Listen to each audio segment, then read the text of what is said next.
Go, Phil. I am. What a runner. What a runner. Fantastic game fish, guys. Listen to that reel go. And there we go. There we go. Fish on. Here's a nice little koi. There we go, folks. Get on a killer fight, man. Look at this guy take line. What a nice carp.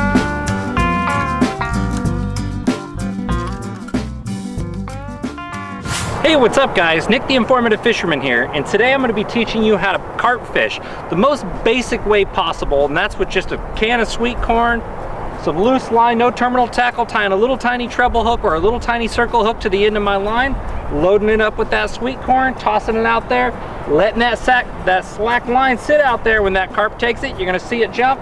We'll set into them, we'll get them on video. I'll show you exactly how I'm tying on and break this down along the way for you. So about as basic as you can get when it comes to carp fishing is using household sweet corn right here. And I'm just going to set this down real quick. And all I'm taking is a small treble hook, and I'm loading up all 3 points on there with a lot of sweet corn. And right up from there, I look at the grass right here on the bottom of this, and the grass is probably about 10 inches. So I'm going to set that to about 1.5 feet, to where that little tiny split shot that I put on there is going to kind of hold it in place here, because we have a current. If you don't have current, you know, fish relatively close to the bank put out a lot of bait and they'll smell it and come get it, and you don't have to use weight. Carp are extremely leery. When they feel weight, they'll shoot out of there. So if you can get away with no weight, that's what you want to do. Load up your treble hook with sweet corn like that. You're going to see that slack start lifting up out of your line. They're going to take it, and all you want to do with a smaller hook is just lift up, and that's going to be enough to plant those hooks into that carp's mouth, and they're going to take off running. So make sure you have your drag set just enough to where you're going to get those hooks to penetrate, but at the same time it's not going to snap the hook free.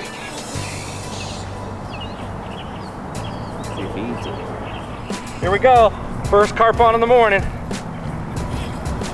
What a runner, what a runner, what a runner. He's going back under the trees, just stripping me. You can see all the other carp swimming out of there. Holy moly. This is why we carp fish, guys. You know, carp have a really bad reputation for being a, oh my goodness, junk fish, but they are one heck of a game fish.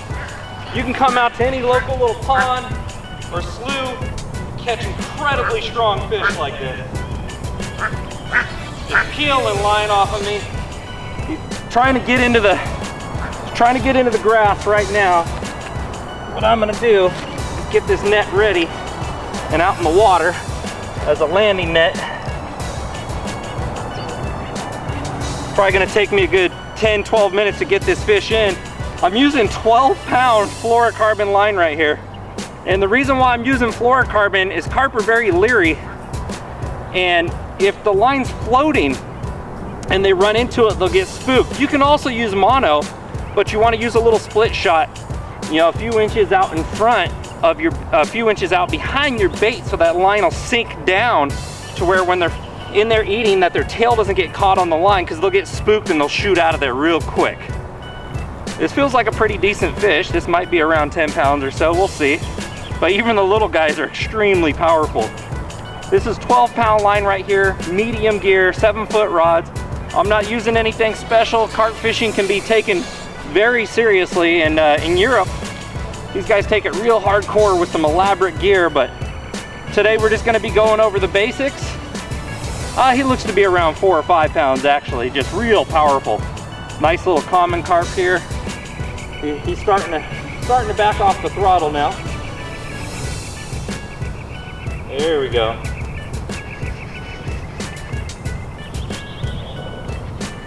Oh yeah, what a beautiful fish. Woo-hoo-hoo. Look at that. Oh yeah, gorgeous. All in and around this log right here on the bank.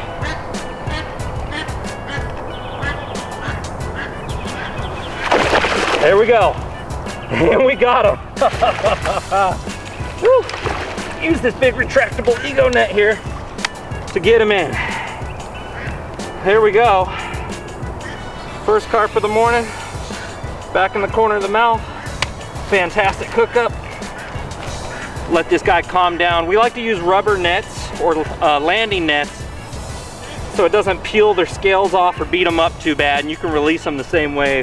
I don't ever keep carp, I always release them. Let me pick up this fish for you, show you this beauty. Look at that. Yeah, coming right out. Little local sloughs, little local ponds, they all hold carp just like this. Fantastic game fish, guys. Get out here, put some lines in the water, be patient, and tie into a really strong fish like this. He was peel and drag on me, running all over the place. It really doesn't get much better than that. See if he wants to go. There you go, he's pointing nose down. And let him cruise right out of there. He's a little bit spooked right now, a little bit shocked, but he'll recover just fine. And just like that, guys, right here, just in the neighborhood, any local pond, fought a killer game fish. I don't need to eat them. You say carp's a junk fish? Hey, whatever. I'm out here catching them, having a good time, getting my drag peeled. Woo-hoo-hoo. That's how small of a treble hook I'm using right there. I believe this is a 14 or a 12, and he even broke off one of the outside hooks right there during that fight. The reason why I'm going this light is that fish is really sensitive, and I'm not using any weight on here at all, and I put 2 kernels of corn, so he can literally pick it up without ever detecting any weight, any hook at all, get the confidence to start swimming off. As soon as he swims off, that line tightens up, hook pokes him, he shoots off, sets the hook on himself. Freaking awesome, baby. Got to take your time though so that little hook doesn't tear through him. So I showed you that rig with that little treble hook. Let me bring up another one here and show you. What I have here is a size 1 circle hook, and this is another weightless system right here. If I'm having a little problem casting, I might put on a split shot, but the reason I'm going weightless here is there's a lot of grass, and this is a very light size 1 circle hook that I put all that sweet corn on there. What this is doing for me is just sitting loosely on top of the grass. If I would have put like a sliding rig or a Carolina rig, like I'll show you in a second here, a lot of the time, if you get it too close to your bait, it'll drag it down in the grass and the carp will have a hard time finding it. That's where you want to use a little bit longer leader to where when the weight does hit down deeper in the grass, that this will loosely sit on top. But like I said, carp are very leery when they start picking it up, and if they feel any resistance at all, oftentimes they'll drop it. So if you can get away with a lighter rig, more often than not, you're going to get more hookups. You know, the lighter the hook, the lighter the rigging, the lighter the line. A lot of the line that I'm going to suggest to you guys, you know, that 15 to 20 pound, and I know I said I was using 12-pound fluorocarbon earlier. I'm also really good at playing fish, but 15 to 20 when you're first getting started. Then get into your braids. Go to like a 30-pound braid and use a leader on it. Put a little barrel swivel. And put a fluorocarbon leader on there, anywhere from 20 to 30-pound test for carp. That 30-pound braid's a much thinner diameter and extremely strong and thin, so you don't have much current blowing against it, not much resistance, and you could still fight a carp really good on that because he's not looking at your line. The size of the circle hooks I often use is a size 1 or a size 2. The size 2 would be smaller. If they're picking up my size 1 circle hook and they seem to be dropping it and not dedicating themselves to eating it, I will put on a size 2 and go for it. I'm using a double surgeon's loop knot, which is a little tiny loop knot that hooks onto the eye of the hook, which allows that circle hook to dangle around real freely and turn into the corner of the fish's mouth. You don't have to use a circle hook. You can use a standard J hook or a little bait keeper J hook, and all that is you'll see those 2 little extra backwards barbs on the backbone of the hook, and if you slide the corn up there, it'll hang on to those corn kernels a little bit better for you. The circle hook has a tendency of getting them in the corner of the mouth a little bit better, but the J hook, a good percentage of the time, you're going to get them in the lip anyways. The one real advantage of the circle hook over the J hook is less snags. If there's a lot of grass around, use a circle hook. If there's a lot of little twigs around, use the circle hook. The J hook will get snagged more often. Now let me show you the Carolina rig that I'm using. That's on this side. Come on, be a fish. So this is a Carolina rig. I have a little tiny egg weight, goes up my line goes right through that egg weight, so it slides back and forth. I have a barrel swivel right there going to my leader down to that little treble hook that's got a bunch of nasty grass on it and has been picked off by turtles. But that is a Carolina rig, just slides back and forth, so you can put a little tension on your rod tip, Then when the fish pulls it, they don't really feel much weight, but still they're picking up on that. They're still picking up on your weight. They'll detect it. If I can get away with weightless, I'm going to. You can also use a 3-way swivel with like a little snap on the side of there, a little snap swivel on the side to where you can tie onto the top and tie onto the bottom and put your weight on the little snap on the side. So it doesn't slide back and forth, so when the carp picks up your bait and starts to swim off, they immediately feel the weight, they get spooked, and they'll set the hook on themselves. You can do that. Or you can put on a slider where this little egg weight is, if you want, to where you can clip onto the side a different amount of weight each time, according to how fast the current's going. If you're fishing in a river, a lot of the time you're going to want to change the weight periodically throughout the day. If you're fishing a tidal system, you're going to do it a lot because the speed of the water's going to continuously change. So you would put a slider on where this little egg weight is, so you can change that weight a lot of the time. So like I said, with my treble hooks here, the sizes that I like to use for my treble hooks are size 10 and size 12. Like I said, the bigger hook, if I can get away with it, if they pick it up and drop it a lot, I'm going to go down to that smaller size. That's one of those variations that I'll do. It's much more stealthy bait that way. My J hooks, size 6 is what I'm going to start with.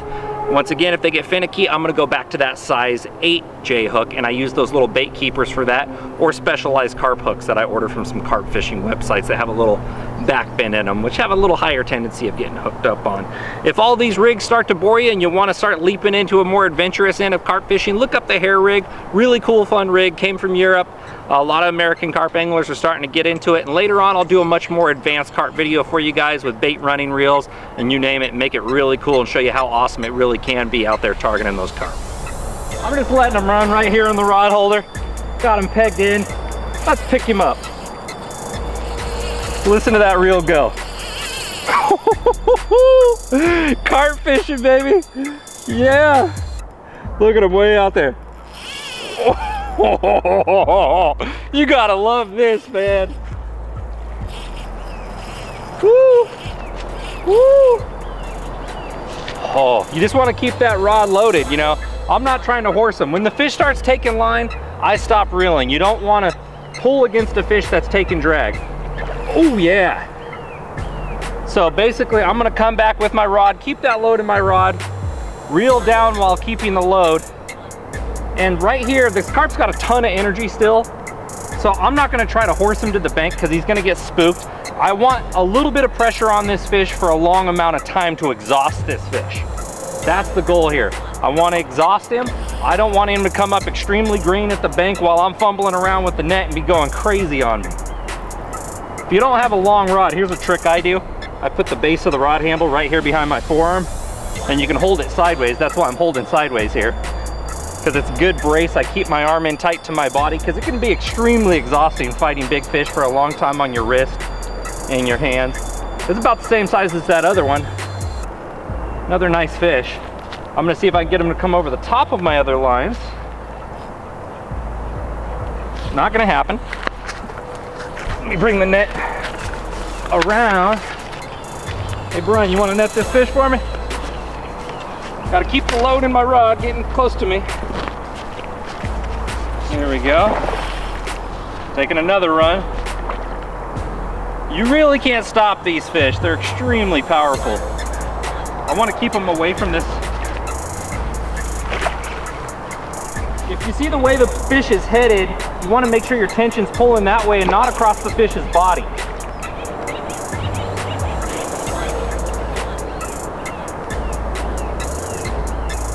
This one's a little smaller than the first one, but it seems to be about just as powerful. Look at the size of this fish, probably 4 or 5 pounds max. It's just an absolute powerhouse. Get your butt away from that. Get away from that. When you pull hard and you have a small hook, what you're asking for is that fish to tear it. To tear it right out of his own mouth. Carp got pretty hard lips, so we're probably okay here. And he knows where safety is. Whoop, whoop, whoop, whoop, whoop. Okay. See how quick they see the net? Now he ain't gonna see it now. This is perfect. Whoa, he did see it. Making me out for a liar. There we go. Another nice one. That's probably about the same size as the first one. He's gonna flip out of there. So go ahead and retract that net for me, Brian. It's a lot of weight on that post. Look at that comment. Yeah. Too much fun. And there we go. Another nice little chunk, probably about a pound less than the first one, but man, do they put up a fight. I'm telling you, we'll probably hook into a 15 or 20 pounder here today, and you won't even see that fish. All you're gonna see is a mud trail in one direction as long as he can go, and I'll probably have to run him down like a wild man, but let's get this fish back out there in the water and let him go. Yeah, he's kicking. Creep his head out there. There you go, Okay, buddy. let's take a quick commercial break, and when we come back, it'll be back to sticking more fatties. Ever tried pulling a planer board next to your boat when trolling or fishing from a swift current bank? If not, you're missing out on one of the most phenomenal fish catching machines on the market today. With Yellowbird planer boards pulling your lines perpendicular to your boat, you can't help but catch more fish. Find out more by visiting www.yellowbirdproducts.com. Hey, what's up, guys? Nick the Informative Fisherman here, and when it comes to spooling up my reels, I choose nothing less than the best, and that's why I use P-line each and every time. Are you fishing the best? Hey, lion baby. Hey, lion. Have you been to rustylures.com? Did you know they offer free shipping on anything over $29.99? And with all the latest and greatest in bass fishing gear, from punching tackle, umbrella rigs, swim baits, and you name it, there's really no reason for you not to be getting the best deal online today. So go to www.rustylures.com. Did you ever wish for an RC boat when you were a kid? And do you have a passion for fishing? Well, guess what? It's time to do them both at the same time. With RCFishingWorld.com's RC Fishing Pole, it's time to be a kid again. So visit www.rcfishingworld.com today. Thanks for watching, guys. It's go time. There we go, fish on. Cut myself a little bit right there. Just look at that, load it up, making a long run. Let's reach around and let's pick him up and try to clear this other rod. If it's legal to chum in your area, what you want to do about every hour is take about a half a handful of the sweet corn and throw it out equally to where it spreads across where you're going to be placing all your baits. You don't want to fan too big of an area because those carp will get in there, they'll smell it, they'll start actively feeding, and they'll get comfortable with picking up that corn and eating it with ease without ever detecting a hook. So the likelihood of when they do pick up your bait, they're just a little bit more comfortable with eating it immediately instead of being as leery and, you know, dropping it when you do get that opportunity to strike. Fortunately, where I am, I'm not allowed to chum, so I didn't have that privilege. Here we go.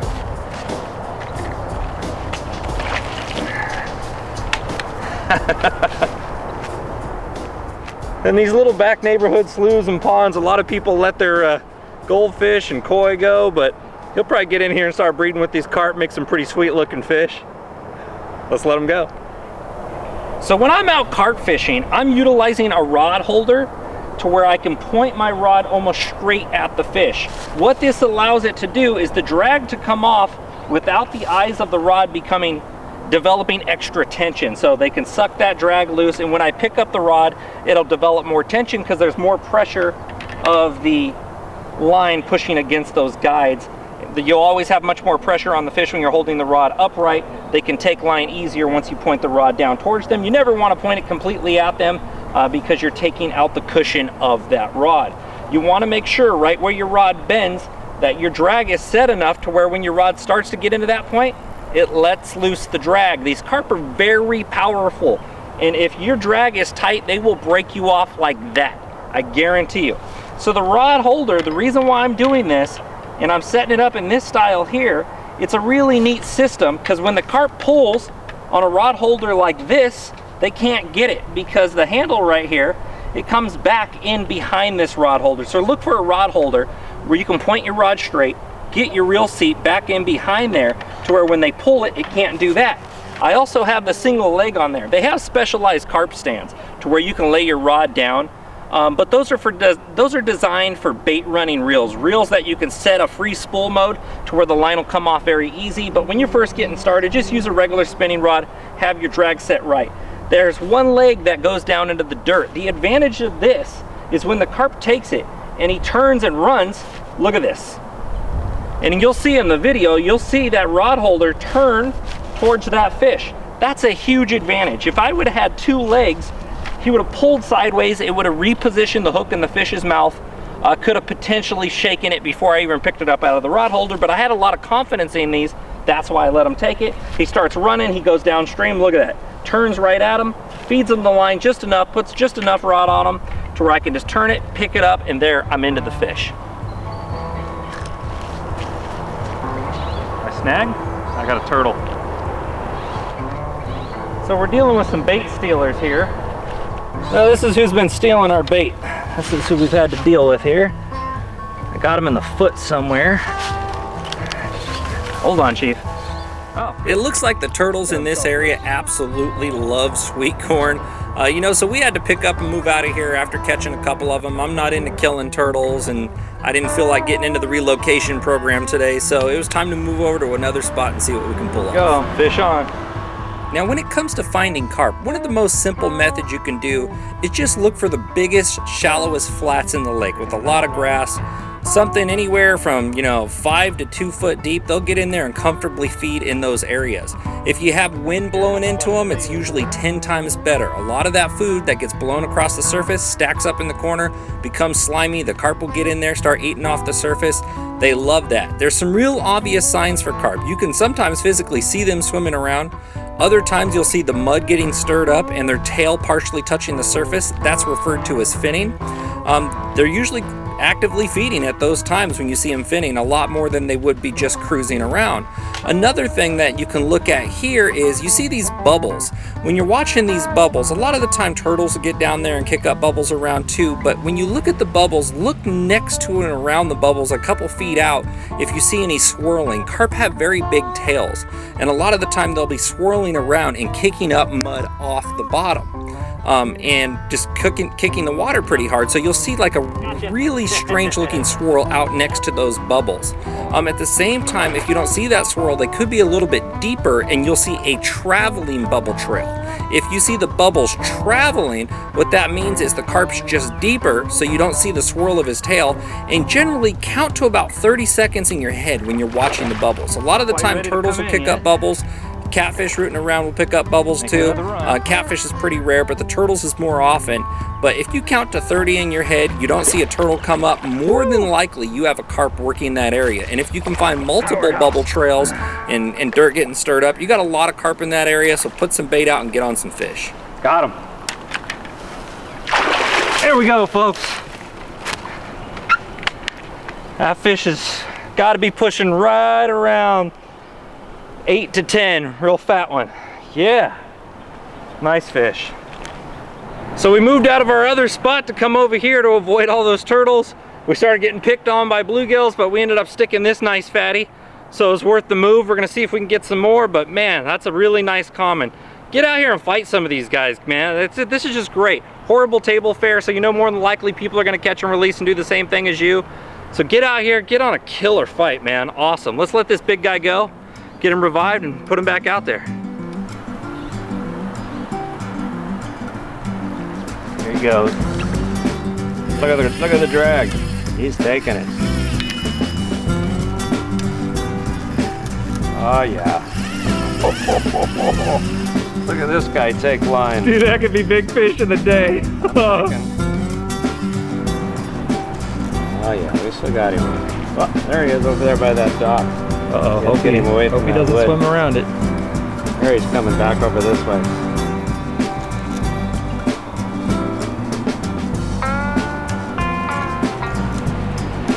Come on, baby. Oh yeah, he's a nice one.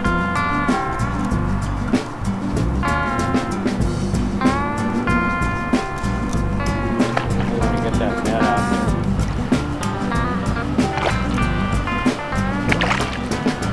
Oh yeah, he's probably about 600-700. Nice fish. There you go, Carp. Fish. Oh yeah.